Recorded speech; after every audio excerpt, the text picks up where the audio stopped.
ছিটানো থাকলে আপনাদের ভিতরে আপনাদেরই মোহাব্বত ঠিক থাকবে না। কথা বুঝেন না? এখন কাছাকাছি বসছেন, যদি গরম লাগে বলবেন, ফ্যান দিয়ে দেব। ঠিক আছে তো ইনশাআল্লাহ? ইনশাআল্লাহ। আল্লাহ পাক রব্বুল আলামিন আমাদেরকে একেবারে আখের পর্যন্ত, আখিরি মোনাজাত পর্যন্ত এই অবস্থায় বসার এবং কথাগুলি মনোযোগ দিয়ে শ্রবণ করার তৌফিক দান করে, বলি না আমিন। আমিন। সম্মানিত উপস্থিতি, আমি আপনাদের খেদমতে একটি আয়াত তেলাওয়াত করছি কুরআনুল কারীমে, এবং এই আয়াত অনুযায়ী কিছু কথা এবং একটি হাদিস তেলাওয়াত করছি। এর ভিতর থেকে কিছু কথা বলবো। আল্লাহ পাক রব্বুল আলামিন আমাদেরকে পৃথিবীর বুকে আনছেন মানুষ হিসেবে, কি বলেন? তাই না? আল্লাহ যদি চাইতেন তাহলে আমার এই রুহটা কোনো হাইওয়ান, কুকুর, বিড়াল, শিয়াল, হিংস্র কোনো জানোয়ারের ভিতরে দিতে পারতেন। পারতে কি পারতেন না?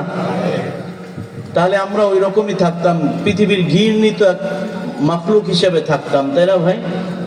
কিন্তু আল্লাহ পাক রব্বুল আলামিন আমার এই রূপকে, আমাকে মানুষ রূপী এক দেহ বানায়া এই দেহর ভিতরে আল্লাহ তাআলা আমাকে দিছেন। এই জন্য আমরা খুশি না বেজার? খুশি, অনেক খুশি, আলহামদুলিল্লাহ।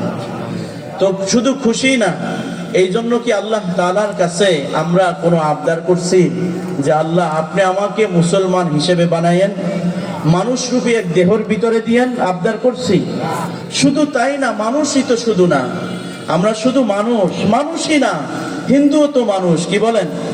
একজন ইহুদিও মানুষ, খ্রিস্টানও মানুষ, বৌদ্ধও মানুষ, নাকি?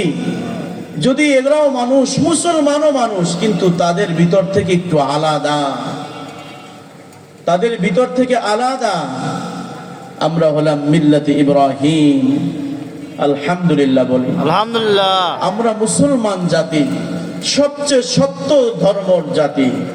আল্লাহ পাক রব্বুল আলামিন আমাদের এই ধর্মের উপরে নবী আল্লাহ তাআলা পাঠাইছেন, কোরআন পাঠাইছেন। আমরা বড় দামি জাতি, কি বলেন ভাই? গাছ তো কত গাছই আছে। বলে দোস্ত দেখো আমার গাছের বাগানটা অনেক সুন্দর না? বলে হ্যাঁ সুন্দর। বলে দেখো তো এর ভিতরে ওই গাছটা অনেক সুন্দর না? বলে হ্যাঁ। তো সবই তো মানুষ, নাকি বলেন? কিন্তু এই মানুষগুলির ভিতর থেকে মুমিন আল্লাহ তাআলা বানাইছেন আমাদেরকে। আল্লাহ পাক রব্বুল আলামিন কোরআনের যেখানেই নাস শব্দ ব্যবহার করছেন ওখানে সমস্ত জাতিকে বুঝাইছেন, যেখানে মুমিন শব্দ ব্যবহার করছেন ওখানে শুধু মুসলমানদেরকে বুঝাইছেন। আল্লাহ তাআলা সমস্ত মুমিনকে যেখানেই বুঝাইছেন ওখানে আল্লাহ তাআলা চমৎকার ভাবে ডাক দিছেন, ইয়া আইয়ুহাল্লাযীনা আমানু, হে ঈমানদারগণ। কি বলে ডাক দিছে? ঈমানদারগণ বলে ডাক দিছে। কদ আফলাহাল মুমিনুন, এই মুমিনরা কিন্তু সফল কাম। কি বলছে? সমস্ত জায়গায় মুসলমানদেরকে আমানু বলে ডাক দিছেন, ঈমানদার বলে ডাক দিছেন। আবার বলছেন মুমিনরা কি? সফল কাম, সফল কাম মুমিনরা।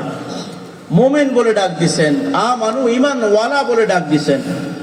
তাহলে আল্লাহ পাক রব্বুল আলামিন আমাদের উপরে আমাদেরকে চমৎকার ভাবে ডাক দিছেন। তাহলে আমাদের কাজটাও তো এরকম আল্লাহর মোহাব্বতেরই হওয়া চাই, ঠিক কিনা জোরে বলেন? যেহেতু আল্লাহ আমাদেরকে মোহাব্বত করে, আমিও জানি না আল্লাহ আমাকে মোহাব্বত করে, আমিও জানি না। এই জন্য ভাইও, যেহেতু আল্লাহ আমাকে বানাইছেন মানুষ রূপে, দুনিয়া থেকে একদিন বিদায় নিতেই হবে, ঠিক কিনা? নাকি আজীবন কেউ বাঁচতে পারবেন? কেউ বাঁচতে পারবে না। দুনিয়া থেকে একদিন না একদিন সবার চলে যেতেই হবে। কেউ চিরজীবন বেঁচে থাকতে পারবে না, কেউর আগে কারো পরে। আসার ধারাবাহিকতা আছে, যাওয়ার কোনো ধারাবাহিকতা নাই। এই জন্য হয়তো একটু পরে বা একটু পরে, একটু আগে, যে কোনো সময় আল্লাহর যখনই হুকুম হবে এক মুহূর্ত লড়বে না। আল্লাহ পাক রব্বুল আলামিন বলেন, ফাইযা জাআ আজালুহুম লা ইস্তাখিরুনা সাআতান ওয়া লা ইস্তাকদিমুন। আল্লাহ পাক রব্বুল আলামিন বলেন, যখন মানুষ রূপী এই প্রাণীগুলির প্রত্যেকটা প্রাণীর সময় শেষ হয়ে যাবে, তখন এক মুহূর্ত দেরিও হবে না, এক মুহূর্ত আগেও না পরেও না। মালিকের অর্ডার যখন আসবে, আজরাইল আল্লাহর হুকুমে সাথে সাথে ধরে ফেলবে, যারা পরিমাণ দেরি আর হবে না, দেরি করতে দিবে না। তো দুনিয়ার মানুষ তো আমরা কত স্বপ্নই না দেখি, কি বলেন? কত স্বপ্ন দেখি। আমাদের স্বপ্নের কোনো শেষ আছে? কোনো শেষ নাই। নিজের হায়াত একদিন শেষ হয়ে যায়, শরীরের শক্তি শেষ হয়ে যায়, ক্ষমতা শেষ হয়ে যায়, দুর্বল আমি হয়ে যাই, মাগার আমার স্বপ্ন শেষ হয় না, ঠিক কি না? স্বপ্ন শেষ হয় না। এই জন্য আল্লাহ রাসূল সাল্লাল্লাহু আলাইহি ওয়াসাল্লাম বলেন, ইগতানিবু খামসান ক্বাবলা খামসিন, পাঁচটা জিনিসের মূল্যায়ন করো পাঁচটা জিনিস আসার আগে। পাঁচটা জিনিসের মূল্যায়ন করো পাঁচটা জিনিস আসার আগে। এক নাম্বার বলেন শাবাবাকা ক্বাবলা হারামিক। ও দুনিয়ার মুসলমান আল্লাহর গোলাম, এক নাম্বার বলে বৃদ্ধ হওয়ার আগে যৌবনকে মূল্যায়ন করো। বৃদ্ধ হওয়ার আগে যৌবনকে মূল্যায়ন করো। বৃদ্ধ হয়ে গেছে, এখন মসজিদে যায় রুকুটা ঠিক মতো দিতে পারে না, ঠিক কিনা? সিজদা ঠিক মতো দিতে পারে না, রুকু দিয়া নামাজ পড়বে ঠিক মতো পারে না, সিজদা দিয়া নামাজ পড়বে ঠিক মতো পারে না। সিজদার ভিতরে যে মজা, যে সিজদা দিতে পারে না সে কিন্তু পায় না, ঠিক করে কিনা জোরে বলেন? সিজদার ভিতরে বান্দা মালিকের সবচেয়ে নিকটবর্তী হয়ে যায়, বান্দা মালিকের নিকটবর্তী হয়ে যায়, বান্দার সাথে মালিকের কথা হয় কথা। সিজদার ভিতরে যখন বান্দা সিজদা দিতে না পারে, সিজদা যখন বান্দা দেয়, এত মজা, এত মজা। যে সিজদা দিতে পারে না ওই ব্যক্তি সিজদার মজা বুঝে না, ঠিক কিনা জোরে বলেন? যে আপেল খায় না আপেলের স্বাদ বুঝবে? যে কমলা খায় না কমলার স্বাদ বুঝবে না? যে আম খায় না আমের স্বাদ জীবনে বুঝবে না? যে সিজদা দেওয়াটা প্রতিবন্ধকতা হয়ে গেছে ওই ব্যক্তি সিজদার মজা কখনো বুঝবে না। আহা, সিজদাই তো মুমিনের মজা, কি বলেন? সিজদা দিতে যে দিলে যে একটা শান্তি লাগে, আনন্দ লাগে, এটা কোত্থেকে পাবে? আল্লাহ আমাদেরকে এমন কোন রোগ না দেয় যে রোগের কারণে আমি সিজদা দিতে না পারি। আল্লাহ আমাদের হেফাজত করেন, বলেন না আমিন। আমিন। এই জন্য দুনিয়ার মুসলমান আল্লাহর গোলাম, দুই নম্বর হলো ওয়াসিহাতাকা ক্বাবলা সুকুমিক, অসুস্থ হওয়ার আগে সুস্থতার মূল্যায়ন করা, ঠিক কিনা? অসুস্থ হওয়ার আগে সুস্থতার মূল্যায়ন করা। যখন অসুস্থ হয়ে যায় তখন বুঝে যে সুস্থতা কি বড় এক নিয়ামত। সুস্থ থাকা অবস্থায় এটা বুঝে না। যখন অসুস্থ হয়ে যায় তখন মালিকের দরবারে কাকুতি মিনতি করে যে আল্লাহ, আপনি যদি আমার এবার সুস্থ করেন আমি 5 ওয়াক্ত নামাজ পড়ব, আমি মসজিদে দান সদকা করব, মাদ্রাসায় দান সদকা করব, আমি আর কোনো উল্টা পাল্টা করব না, ভালো হয়ে যাব। কিন্তু যখন ঠিক হয় এই কথাগুলি মনে থাকে? মনে থাকে না। এই জন্য অসুস্থ হওয়ার আগে সুস্থতার কদর করা,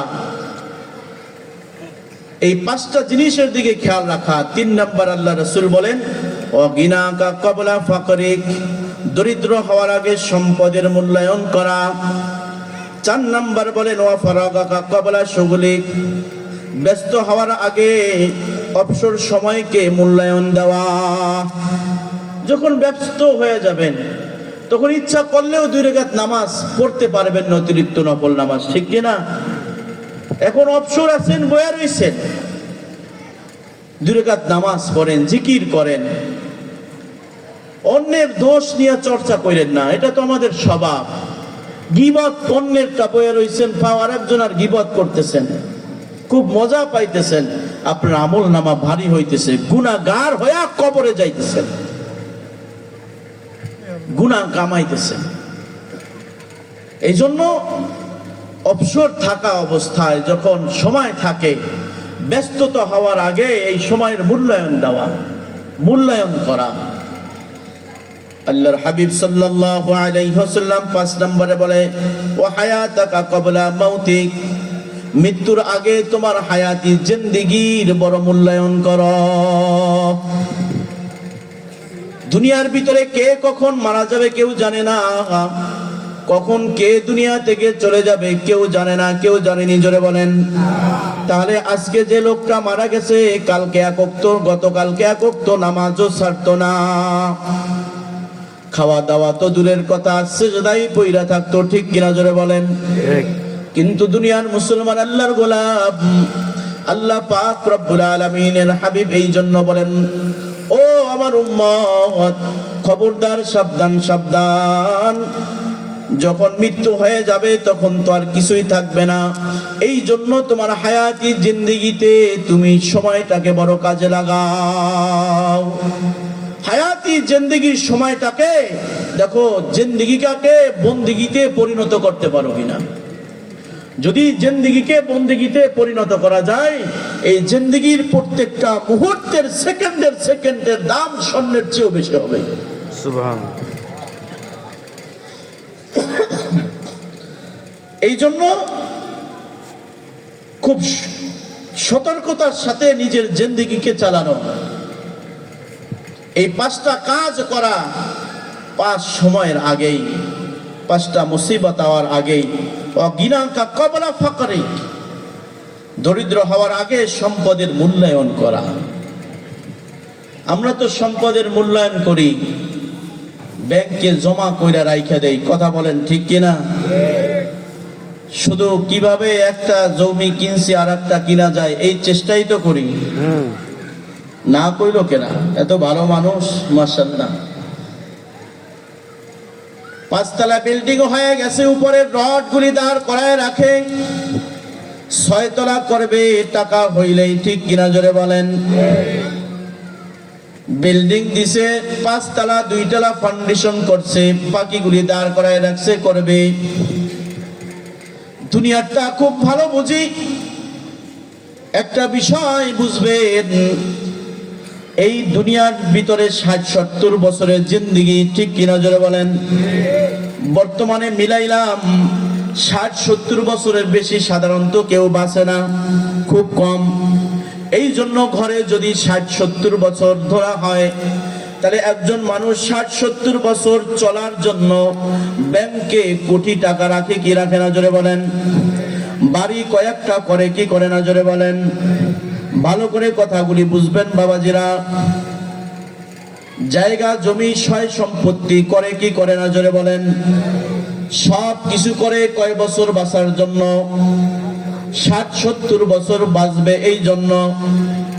কিন্তু দুনিয়ার মুসলমান আল্লাহর গোলাম 60-70 বছর বাঁচার জন্য তুমি ব্যাংকে কোটি টাকা রাইখা গেলা, তুমি বিদেশে গেলা, শ্রমের পরে শ্রম, জীবন যৌবন সব যাইতেছে, কিন্তু খেয়াল নাই, শুধু টাকা টাকা, মাল কামাই করতে হবে আর কিচ্ছু না।